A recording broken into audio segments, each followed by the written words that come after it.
Muy buenos días. Estamos a día martes y nuestra lectura hoy es en Esdras, capítulo 9, versículos 5 al 9, donde vamos a mirar la primera parte de la oración de confesión de Esdras. Dice lo siguiente: Entonces salí de mi aflicción, y rasgados mi vestidura y mi manto, me postré de rodillas, extendí mis manos al Señor mi Dios y dije: Dios mío, confuso y avergonzado estoy para levantar, oh Dios mío, mi rostro hacia ti, porque nuestras iniquidades se han multiplicado sobre nuestras cabezas, y nuestros delitos han crecido hasta el cielo. Desde los días de nuestros padres hasta hoy, hemos vivido en gran pecado, y por nuestras iniquidades nosotros, nuestros reyes y nuestros sacerdotes, hemos sido entregados en mano de los reyes de los países, a la espada, al cautiverio, al robo y a la vergüenza que cubre nuestro rostro, como todavía sucede. Ahora, por un breve momento, nos ha mostrado su misericordia el Señor nuestro Dios, y ha hecho que nos quedara un resto libre, y nos ha dado un lugar seguro en su santuario. Así, nuestro Dios ha iluminado nuestros ojos, y nos ha dado un poco de vida en medio de nuestra servidumbre, porque somos siervos, pero en nuestra servidumbre no nos ha desamparado nuestro Dios, sino que nos favoreció con su misericordia delante de los reyes de Persia, para animarnos a levantar la casa de nuestro Dios, restaurar sus ruinas y darnos protección en Judá y en Jerusalén. Al conocer los pecados de Israel, en especial de sus dirigentes, aquellos que debían ser ejemplo de los demás, Esdras cayó postrado en oración. Aquella confesión sincera nos da una perspectiva que es muy necesaria tener en cada una de nuestras vidas. Y tiene que ver con la gravedad del pecado. Es grave. No se debe tomar livianamente, porque el pecado siempre afecta a otras personas. Es lo que Esdras dice en el versículo 7. Desde los días de nuestros padres hasta hoy hemos vivido en gran pecado, y por nuestras iniquidades, nosotros, nuestros reyes, nuestros sacerdotes, hemos sido entregados en mano de los reyes de los países a la espada, al cautiverio, al robo y a la vergüenza que cubre nuestro rostro, como todavía sucede. Qué triste es esto.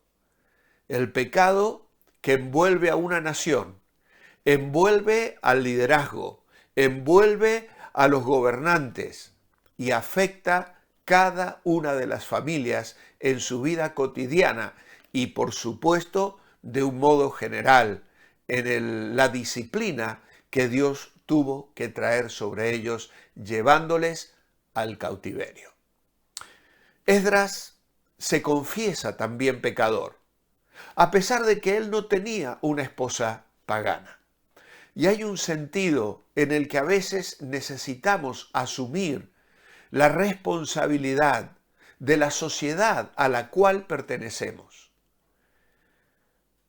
Por esa razón tenemos que invocar el nombre de Dios sobre nuestra nación, sobre nuestros gobernantes.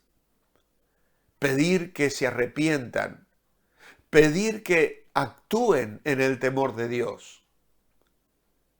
Orar por ellos, como el Nuevo Testamento nos enseña, para que vengan tiempos de refrigerio y de alivio para la nación, como muchas naciones del mundo lo han experimentado a lo largo de los siglos.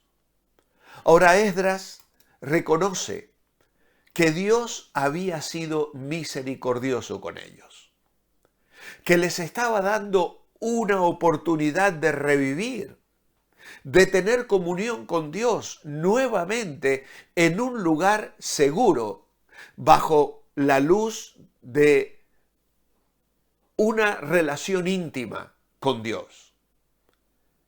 El templo había sido reconstruido y allí, en la seguridad de aquel lugar, volvían a adorar a Dios. Ahora es fácil ver el pecado ligeramente en un mundo que no le da mayor trascendencia. Sin embargo, debemos ver el pecado con la misma seriedad con que Esdras lo contempló.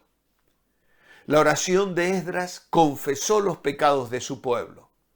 Con llanto expresó su vergüenza por el pecado, temor por las consecuencias y deseo de que el pueblo lo entendiera y se arrepintiera.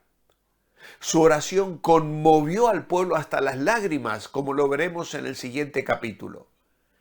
Esdras demostró la necesidad de una comunidad santa que rodeara, que viviera junto al templo reconstruido. Y esto es lo que necesitamos en nuestras iglesias locales, comunidades santas. Aún en medio de nuestros peores pecados, podemos volvernos a Dios con oraciones de arrepentimiento.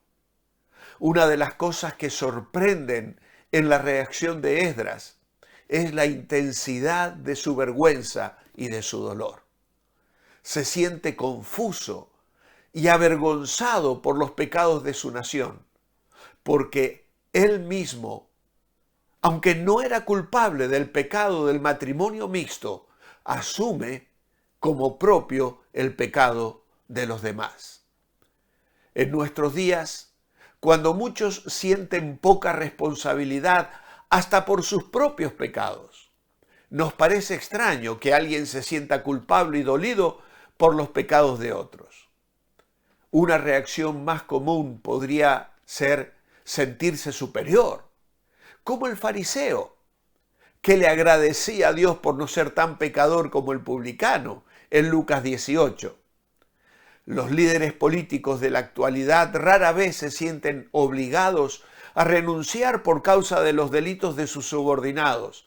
Antes lo hacían, ahora ni siquiera por sus propios errores. Puede ser que se sientan más predispuestos a echarle la culpa a los subordinados que asumir sus propios delitos y entonces sacrificar a los demás y así poder salvarse ellos. Es un ejemplo triste. La responsabilidad que sentía Esdras por los pecados de otros nos puede parecer extraña, pero era una reacción apropiada. Eso se aclara cuando recordamos que el pueblo de Dios es un organismo que funciona como el cuerpo humano. 1 Corintios 12 dice que el cuerpo es uno y tiene muchos miembros. Cuando se tiene dolor de cabeza o de estómago, todo el cuerpo puede llegar a sentirse tan incapacitado que no se puede realizar el trabajo diario de una forma normal.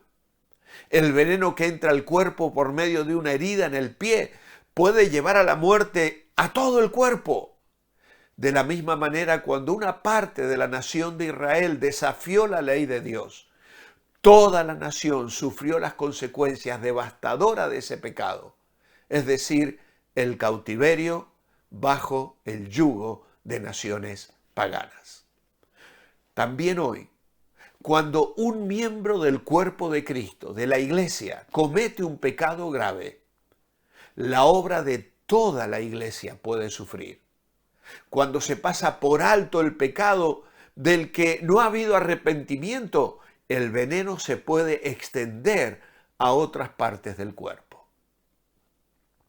Por eso tenemos que trabajar por la santidad en el pueblo de Dios. Al igual que Esdras debemos sentir dolor, no una satisfacción farisaica cuando vemos hermanos cristianos caer en el pecado.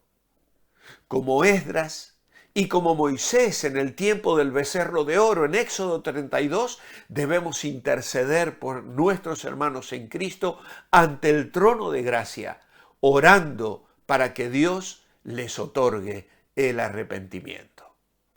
También debemos pedir por nuestra nación, para que las palabras claras de la ley de Dios detengan la tendencia a la indiferencia moral y al egoísmo.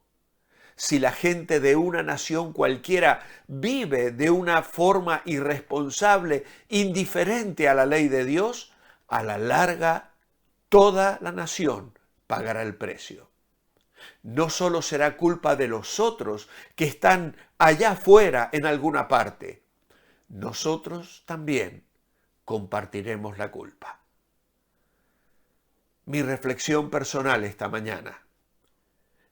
El templo reconstruido necesitaba una comunidad santa. Y esto sigue siendo una necesidad actualmente.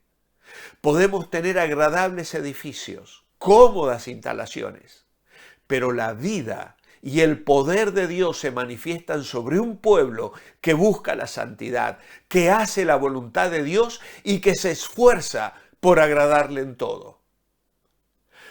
Somos el pueblo de Dios, somos un pueblo especial, llamados para anunciar las virtudes de aquel que nos llamó de las tinieblas a su luz. ¿Estamos respondiendo a ese alto llamamiento? Que Dios examine hoy nuestros corazones. Mi oración escrita. Amado Padre, rogamos hoy por nuestras naciones, pueblos, ciudades, familias y nuestros hogares individuales. Que haya arrepentimiento. Vuelve los corazones hacia ti. Pedimos por arrepentimiento nacional y oportunidad de salvación para los pueblos mientras el tiempo de la gracia se extiende para que el Evangelio sea proclamado hoy y muchos corazones puedan conocer a Jesucristo como su Salvador personal. En tu nombre, amén. Os espero mañana miércoles y seguiremos meditando en esta extraordinaria oración de Esdras. Manteneos bendecibles.